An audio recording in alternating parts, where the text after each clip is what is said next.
Hello everyone, this is Charlotte Rosenberg and I hope you enjoy my personal heritage project. I am the first generation on my father's side to have been born in the United States. I was born in New York City, New York on November 24th, 1964 to Reuben and Yvonne Schwartz.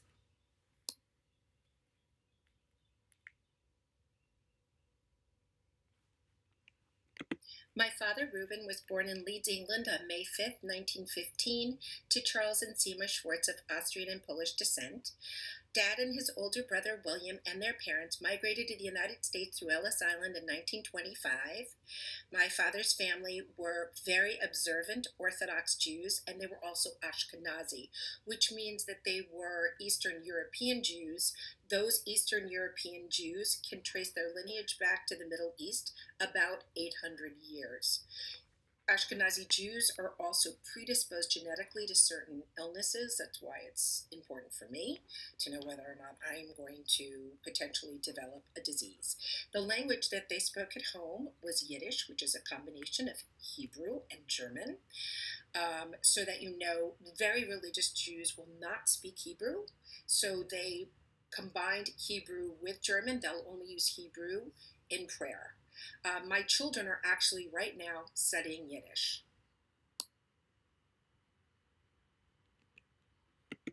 My mother, Yvonne Josette Ely, was born in 1932 in Mattoon, Illinois, to Delmar Ely and Iola Barrows Ely.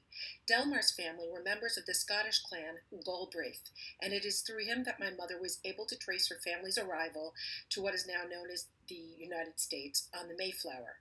The Barrows family, that would be on my mother's side, migrated to the United States in the later part of the 1800s from Norway. The Elys and Barrows were practicing Christians.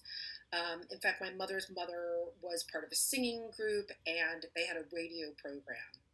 My father passed away in 1997, and my mother in 2009. My faith is extremely important to me. I am a practicing Jew. I was raised a Jew. I went to synagogue with my parents to celebrate all the major holidays, such as Shabbat, which is our Sabbath. My sister and I attended religious school, and we studied Hebrew and Torah, which is our holy scripture. It's the 5 books of Moses, what Christians know as the Old Testament. We studied the holidays, life cycle events, Israel, and the Holocaust. We each became a bat mitzvah at the age of 13. We continued our religious studies through high school, and we were confirmed at 17. And though I found religious school to be the most boring thing in the world, my husband Robert and I felt that it was important to keep those traditions alive for our children. So I started teaching in a religious Jewish organization from the time my children were 2. So I taught in a preschool until they became 5. And then when they were 5, I taught in a religious school until my kids were 20. And so that practice, I hope, will continue on with their children as well. Foods are so important in my practice and for all Jewish practice. Every single one of our holidays has some sort of food associated with it. Even Yom Kippur, which is a time of fasting and a time of thought, we break that fast with a huge feast.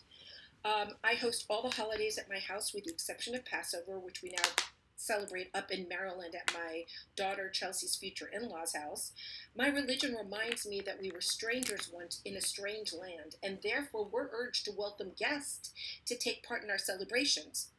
For those of you that are practicing Christians, think of Abraham when he let in the strangers to his tent, okay? For me, that's always translated to inviting friends and neighbors, especially, to join in the celebration of our festivals. For me personally, music in a service makes me feel closer to my God.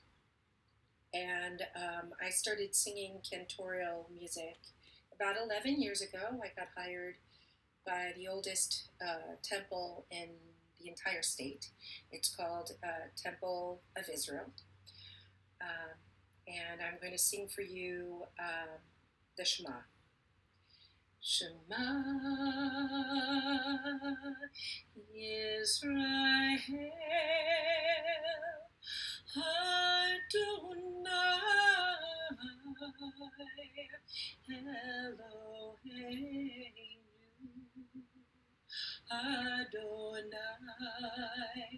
Adonai Echad Baruch Shem Kevod Shem Kevod Malchuto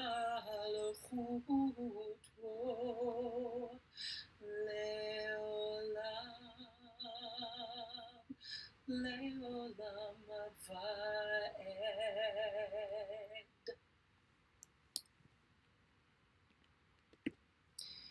So, as you may recall from discussion board chapter 6 through 11, my father was extremely bigoted, and he made it abundantly clear that I was never to date, let alone marry anyone who was black.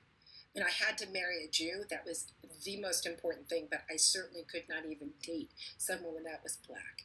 And though he had no problem with me having black friends, and in fact having them over to our house for celebrations, he had no issue telling my best friend Frances, who was black, that he thought that she needed a nose job because she'd never get a job as an actress with a nose like hers.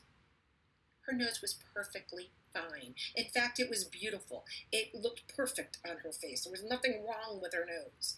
My mother's family is not all clean either. I thought that as religious Christians that they would have been beyond this, but no. When I went to my grandmother's funeral, I found a hood and a gown, a robe from the KKK in the family museum.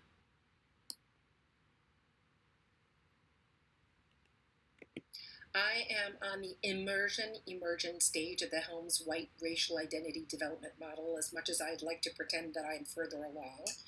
I think I am on a path of spiritual growth, which involves being honest, open, and willing to continue to grow and to look at myself. I define myself as white, and I'm trying to define it in a non-defensive and non-racist manner. And I fully accept that I was socialized into U.S. society and that I inherited subtle biases, stereotypes, racist attitudes, beliefs, and behaviors, which I'm currently confronting. As a Jewish female, I understand and have experienced discrimination and prejudice on a much lesser scale than blacks, Latinx, Asian Americans, LGBTQ. But I've had male employers marginalize me as a female and say disgustingly sexually laden comments, and I've been passed over for positions. I've had people call me a Jesus killer, ask me where my horns are, where I eat my bagels, and do I have sex with my husband with a hole in the sheets. Yep, I can't make that up. But this is not alone to make me culturally competent without that continued honesty, openness, and willingness on my part to grow as a human being. Thank you.